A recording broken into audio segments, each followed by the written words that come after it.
सम insights जो कि आप सिविल इंजीनियर फ्रेटर्निटी को देना चाहते हैं। जो भी इंजीनियर्स अभी ऑलरेडी काम कर रहे हैं उनको एक मेंटर चूज करना पड़ेगा। एंड इवन एमबीसीएस में हमारा एक सिस्टम भी है, मेंटरशिप प्रोग्राम, जिसमें कोई नया इंजीनियर ज्वाइन करता है, 1-2 साल का एक्सपीरियंस होता है, उसको हम अटैच कर देते हैं कोई सीनियर आदमी से। अर्जुन का मेंटरशिप कृष्ण ने किया था और कृष्ण ने इतनी बढ़िया कोचिंग दिया, मेंटरशिप किया कि अर्जुन जो पहले एक डिमोटिवेटेड बंदा था, तो मैं कैसे लड़ सकता हूं, फिर फाइनली उन्होंने ट्रांसफॉर्मेशन किया थ्रू मेंटरशिप ऑफ कृष्णा। तो इसलिए आप अगर अच्छा बिल्डिंग बना दिया, स्ट्रॉन्ग बना दिया, बट देखने में अच्छा नहीं है, that is also not acceptable to them. देखने में अच्छा है बट कंस्ट्रक्शन अच्छा नहीं है, that is also not acceptable. जैसे हमारा कुछ प्रोजेक्ट है जिसमें कस्टमर का पास अगर कोई उसका घर में कोई सीपेज लीकेज हो रहा है, वो तुरंत ट्वीट कर देते हैं काफी सीनियर लेवल में। एक सिविल इंजीनियर कैसे बेस्ट अपने मेंटर्स कैसे सर्च कर सकता है और कैसे उनसे बेस्ट लर्निंग ले सकता है अपनी लाइफ को इंप्रूव करने के लिए? You have to see what kind of projects he has handled. Convention centre भी कंस्ट्रक्शन किया है, कैनाल भी किया है, हाई राइज बिल्डिंग भी किया है, टनल भी बनाया है। सो इन द प्रोसेस क्या होता है, उसके पास वेराइटी ऑफ एक्सपीरियंस आ जाता है। If he is having some leadership qualities, like you find he is a transformation leader, his emotional intelligence is very very good and he is a good listener and is also ethical. Innovation अगर आप नहीं करते हो तो there you gone, आप तो competitive world में आ नहीं सकते। एंड आपको पता है जैसे जैसे चाइना में कुछ बिल्डिंग हम सुने हैं 10 स्टोरी बिल्डिंग 10-15 दिन में बन जाता है। Thank you for watching imagine infra podcast. नमस्ते दोस्तों, आपका स्वागत है पार्ट 3 हमारे एपिसोड नंबर 8 का। तो अगर आप एक सिविल इंजीनियर हैं, एक बड़ी organisation, may be a government organisation जैसे CPWD, PWD, NTPC या NBCC, या फिर इवन इफ आप एक सिविल इंजीनियर जो एक बड़े बिल्डर ऑर्गेनाइजेशन के लिए काम कर रहे हैं, सो आज के एपिसोड में आपको कुछ ब्रह्मास्त्र मिलने वाले हैं जो कि आपके करियर की ट्रैजेक्टरी को चेंज कर सकते हैं और उसको एक अपवर्ड एक रॉकेट लगा सकते हैं आपके करियर के अंदर। तो आज हम वो कुछ डिस्कवर करने वाले हैं। So welcome back Devashish sir. So sir, some insights जो कि आप सिविल इंजीनियर फ्रेटर्निटी को देना चाहते हैं। इसमें मेरा फर्स्ट सजेशन ये है कि जो भी इंजीनियर्स अभी ऑलरेडी काम कर रहे हैं उनको एक मेंटर चूज करना पड़ेगा। हर ऑर्गेनाइजेशन में काफ़ी एक्सपीरियंस लोग होते हैं एंड इवन एनबीसीएस में हमारा एक सिस्टम भी है, मेंटरशिप प्रोग्राम, जिसमें कोई नया इंजीनियर ज्वाइन करता है, 1-2 साल का एक्सपीरियंस होता है, उसको हम अटैच कर देते हैं कोई सीनियर आदमी से। तो सीनियर आदमी से क्या होता है कि वो हर चीज़ में, चाहे पर्सनल हो, प्रोफेशनल फ्रंट में हो, उसे गाइडेंस लेता रहता है। तो जब भी कभी उसको कोई प्रोजेक्ट में दिक्कत आ जाता है तो वो तुरंत उसको फ़ोन करके बोलता है कि सर ये मेरे को प्रॉब्लम आ गया, वाटर लेवल काफ़ी हाई है इसलिए हमको प्रॉब्लम आ रहा है, या हमारा कंक्रीटिंग में हमको कुछ गाइडेंस चाहिए, या स्ट्रक्चरल इंजीनियरिंग में कुछ हमको हेल्प चाहिए, या फसाड में कुछ प्रॉब्लम है। तो ये सब उनको काफ़ी हेल्प मिल जाता है। तो जैसे कोई इंजीनियर है 5 साल का एक्सपीरियंस, लेकिन ऐसे भी कुछ इंजीनियर ऑर्गेनाइजेशन के अंदर है जिसका पास 30 साल 35 साल का एक्सपीरियंस है। एंड एक आदमी के लिए सबसे अच्छी चीज़ होता है, अच्छा लगता है जब वो उसका अपना एक्सपीरियंस शेयर करता है या किसी को गाइडेंस देता है। तो that gives happiness to almost all the seniors. So ये पहला चीज़ है कि ये सब करना चाहिए। उसमें अर्जुन का मेंटरशिप कृष्ण ने किया था और कृष्ण ने इतनी बढ़िया कोचिंग दिया, मेंटरशिप किया कि अर्जुन जो पहले एक डिमोटिवेटेड बंदा था कि मैं कैसे लड़ सकता हूँ, फिर फाइनली उन्होंने ट्रांसफॉर्मेशन किया through mentorship of Krishna. So that's an important. So you have to find out who is the Krishna inside your organisation और आउटसाइड द ऑर्गेनाइजेशन। हो सकता है आपकी कॉलेज का प्रोफेसर हो जो आपको सिविल इंजीनियरिंग पढ़ाया है, या सेम ऑर्गेनाइजेशन में हो सकता है जो सीनियर लेवल में है या कोई रिटायर भी कर चुका है। तो पहला चीज़ है कि उसको करो, आपको काफ़ी हेल्प मिलेगा। दूसरी चीज़ है कि आप जब कोई कॉलेज से पढ़ के आए हो, आपके पास भी काफ़ी नॉलेज है इस पर्टिकुलर फील्ड में। इसको there is a concept in management called reverse mentoring. Means एक तो है आप किसी को एज ए मेंटर एक्सेप्ट करेंगे, सेकंड है you also share your knowledge with your seniors, right. So उसमें क्या होगा कि senior would be very happy, अच्छा ये भी अभी कॉलेज से आए हैं, इसका मतलब कुछ नया जो इन्वेंशन हुआ है, नया टेक्नोलॉजी है, उसके ऊपर इसको ज्ञान है, तो उसमें मेरे को बता रहा है। तो हो सकता है आपकी बॉस अगर एक्सेप्ट नहीं करेगा, बट जो इंजीनियर्स अभी मैनेजमेंट ट्रेनी होकर ज्वाइन कर रहे हैं उनको अब पूछो, मैं देखो अभी अभी तो IIT या और कोई NIT से पास करके आए हो, आपने क्या चीज़ सीखे आए हो बताओ जो मैं इंप्लीमेंट कर सकता हूँ ऑर्गेनाइजेशन में। सो ये दोनों चीज़ बहुत इंपॉर्टेंट होता है, एक रिवर्स मेंटरिंग और एक coaching and mentoring. That's an important thing which I wanted to suggest to engineers, which is going to help them a lot. Right. And especially like in today's day and age when AI is making a lot of works redundant also and actually बहुत सारे कामों को uplift भी कर रहा है एक next level पे। So वहाँ पे मेरे को लगता है कि जो seniors हैं, जैसे मैं भी आज की डेट में अपने father को बिठाता हूँ, उनको भी बताता हूँ कि अच्छा ये tool आया है, इससे ये हो सकता है। So he also gets to learn a lot from me, of course मैं तो उनसे सीख के business कर ही रहा हूँ आज की डेट में। But I think that is also some place कि कुछ ऐसी चीज़ें जो कि स्पेसिफिकली नई जनरेशन को या जो यंग ऑडियंस है they are experts in it, so senior should also take advantage of that and तभी वो ऑर्गेनाइजेशन को दोनों चीज़ों का फ़ायदा होगा। सीनियर्स का अलग है, जूनियर्स का भी अलग फ़ायदा है। तो आपको कृष्ण ढूंढना पड़ेगा, who is the person, then आपको अर्जुन भी ढूंढना पड़ेगा कि आपके ऑर्गेनाइजेशन में कौन अर्जुन ज्वाइन किया है जिससे आपको सीखना है। क्योंकि बच्चे जब 4 साल 5 साल एक इंजीनियरिंग कॉलेज में बिताते हैं, वो प्रोजेक्ट करने के लिए डिफरेंट कंपनीज में जाते हैं, तो वहाँ पे जब जाते हैं उनको काफ़ी नया नया चीज़ सीखने के लिए मिलता है। वो चीज़ उनको आपको सीखना पड़ेगा और इसको इम्प्लीमेंट करना पड़ेगा। सो एक हो गया उनसे सीखना जूनियर से, और एक है सीनियर से एज ए मेंटर। राइट। तो सर आप जैसे आई नो कि you are very passionate about training, mentoring, coaching. So हम जैसे कि आपको याद होगा हमने like you help me organise a training session for a lot of NBCC engineers, जिसमें हमने वाटर प्रूफिंग के बारे में सीखा था, बिल्डिंग को लंबा चलाने के लिए उसकी लाइफ बढ़ाने के बारे में सीखा था।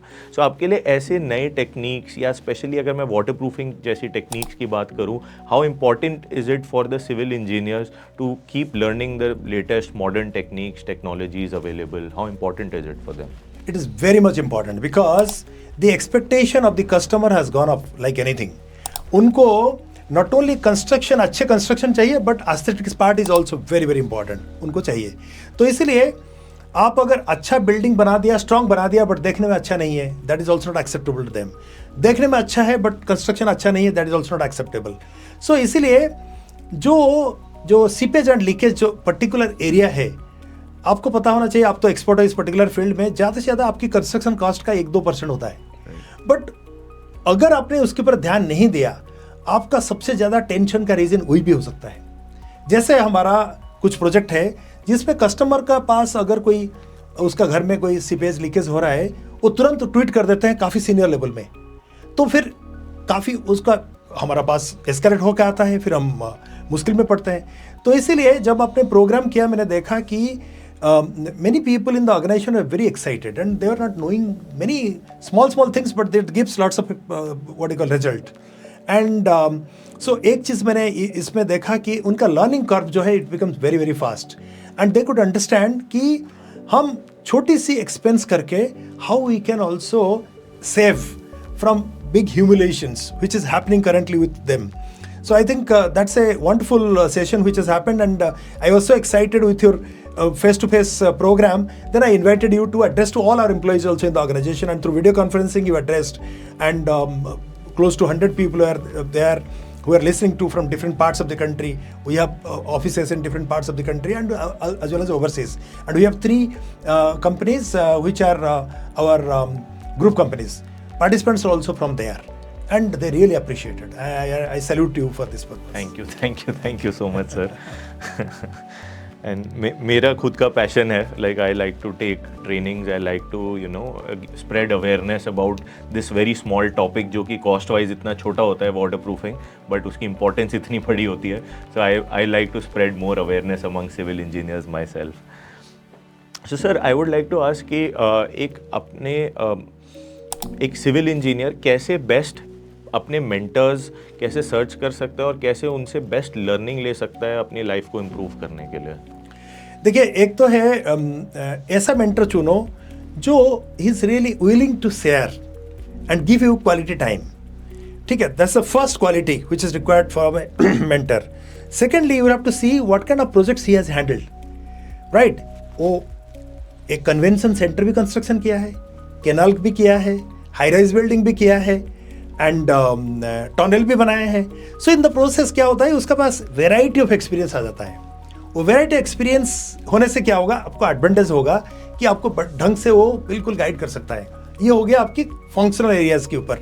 On personal areas also, because you could be new in the system or you may be having 2-3 years of experience. If he's having some leadership qualities, like you find he's a transformational leader, his emotional intelligence is very very good, and he's a good listener, and he's also ethical. ये 4-5 quality अगर आपने उसमें देखा, he is the right mentor you need to choose. एक functional areas हो गया, एक behavioural areas और लीडरशिप एरियाज हो गया, then you choose this kind of people. Right, मतलब किसी मेंटर को चूज करते हुए फंक्शनल भी देखना है और बिहेवियरल भी देखना है, नॉन फंक्शनल एरियाज की दोनों जगह मेंटर होना बहुत जरूरी है। And sir, what do you think एक कंस्ट्रक्शन इंडस्ट्री में एक सिविल इंजीनियर के लिए इनोवेशन कितना इम्पोर्टेंट है, और कोई आपके पास एग्जांपल्स है जहाँ पर इनोवेशन को अप्लाई किया गया है आपके एक्सपीरियंस में? देखिए, इनोवेशन अगर आप नहीं करते हो तो देयर यू गॉन, आप तो कॉम्पिटिटिव वर्ल्ड में आ नहीं सकते। बिकॉज ऐसे कई प्रोजेक्ट है जो काफ़ी न्यू टेक्नोलॉजी आ जाता है एंड इम्प्लीमेंट होता है, इसमें कॉस्ट भी कम होता है, देन क्वालिटी भी बढ़ जाता है। तो world wide there are many innovations which are happening. And आपको पता है, जैसे चाइना में कुछ बिल्डिंग हम सुने हैं 10 स्टोरी बिल्डिंग 10-15 दिन में बन जाता है, हाउ दे आर डूइंग। हाँ, so similarly in Indian context also there are metro railway जो हो रहा है, आप देख रहे हो। एंड जैसे बॉम्बे में आपको एक फ्लाईओवर बनी है समुद्र के अंदर। So this are all latest technologies which is important to implement. अगर आपने इम्प्लीमेंट नहीं किया तो आप सोचो कि you will be out of the market. So innovation is very very important. You need to attend seminars, you need to attend some conferences, you need to go and see how where implementation has happened, so that you can keep yourself updated, and you can be contemporary, and you can also implement with confidence. Yeah. Right. So sir, thank you. मतलब आपने आज बहुत सारे civil contractors, engineers, project engineers, supervisors, I think आपने ground level से लेके top management तक के लिए आपने बहुत सारे आई ओपनिंग इंसाइट्स दिए हैं। सो मेरे लिए पर्सनली भी ये this was a very very nice learning experience in the past 3 parts जो हमने इस एपिसोड में कवर किए, जो चीज़ें आपसे सीखने को मिली है। एंड आई एम श्योर ये व्यूअर्स के लिए भी not just learning, not just educative, but this was very entertaining also, because उनकी एक माइथोलॉजी से आपने उसको रिलेट करके उनके लिए एक स्टोरी की तरह आपने सब कुछ प्रेजेंट किया है। So I really enjoyed this conversation with you, and I'd like कि आप भी जो ये एपिसोड देख रहे हैं, अगर आपने पार्ट 3 में ज्वाइन किया है तो आप फर्स्ट 2 पार्ट्स भी देखिए, बिकॉज आपको हर पार्ट में कुछ ना कुछ नया और बहुत इंटरेस्टिंग मिलेगा। Anything that you would like to sir conclude with? मेरा ये कहना है कि आपको महाभारत से हर चीज़ का ज्ञान मिल सकता है, चाहे आप प्लानिंग करो, ऑर्गेनाइजिंग करो, स्ट्रेटेजाइजिंग करो, मोटिवेट करो, रिवर्स मेंटरिंग करो, पोटेंशियल अप्रेजल करो, career planning, succession planning, emotional intelligence, bell curve, you talk of anything, it's available. So मेरा सजेशन है कि महाभारत को पढ़ो, महाभारत का वीडियोस देखो, एंड इवन अगर आप महाभारत को कैसे मैनेजमेंट के साथ लिंक करना चाहते हो, you can see also my channel, and you just put my name Debashish Satpathy in YouTube, you can get connected to my channel where everything is available in terms of learning from Mahabharata. Right. So आप लोग management lessons from Mahabharat करके sir का YouTube channel है, सो he has more than like 150 videos of different concepts, so you can definitely go and देख सकते हैं आप उसके अंदर एक कॉन्सेप्ट जो आपके लिए रेलेवेंट है उसको पकड़ के आप देख सकते हैं। तो दोस्तों, आप शेयर ज़रूर कीजिएगा कि आपको क्या बेस्ट पार्ट लगा हमारे तीनों पार्ट्स के अंदर, क्या आपकी बेस्ट लर्निंग थी, वो कमेंट्स में ज़रूर शेयर कीजिए। And if you like it तो सब्सक्राइब करने के अलावा अपने दोस्तों से भी ये एपिसोड शेयर करिए। I will see you in the next episode, and till then build strong, build smart, best of luck.